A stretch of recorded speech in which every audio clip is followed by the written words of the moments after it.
যারা সরকারের খেয়ে পড়ে সরকারের বিপক্ষে দাঁড়ায় তাদেরকে মানুষ মির্জাফর বলে। পঞ্চায়েত নির্বাচনে তেলিয়ামুড়ার নির্দল প্রার্থীদের উদ্দেশ্যে করে কথাই বলেন তেলিয়ামুড়ার বিধায়িকা কল্যাণী সাহা রায়।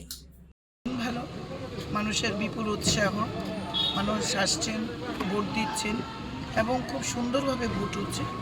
এখানে আইন শৃঙ্খলা যেমন খুব ভালো, মানুষের মধ্যে স্বতঃস্ফূর্ততা, আমাদের কর্মীদের মধ্যে স্বতঃস্ফূর্ততা, কোথাও কোনো বিশৃঙ্খলার খবর এখনও অবধি আসেনি, আসবেও না। কারণ আমরা লোকসভা ভোট এবং বিধানসভার ভোট ইতিমধ্যেই আমরা 2 বছর করে নিয়েছি, দুটোতে কোথাও তেলিয়ামুড়াতে কোনো বিশৃঙ্খলা হয়নি, এবারও হবে না।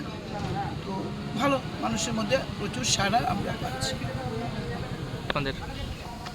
তারা উন্নয়নের বিপক্ষে, সমাজের শত্রু।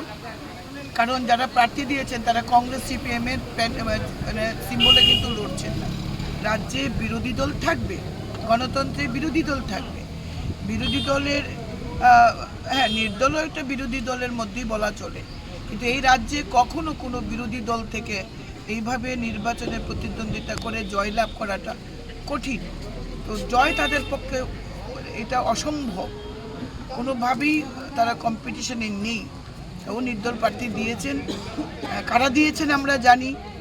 তারা সমাজের শত্রু, কোনোভাবেই তারা উন্নয়নের পক্ষে নেই, উন্নয়নের বিপক্ষে, মসজিদের সবকা সাথ সবকা বিকাশের পক্ষে। সরকারের খেয়ে পড়ে সরকারের সুযোগ সুবিধা নিয়ে যারা সরকারের বিরুদ্ধে দাঁড়ায় তাদেরকে মানুষ মির্জাফর বলে, বিশ্বাসঘাতক বলে।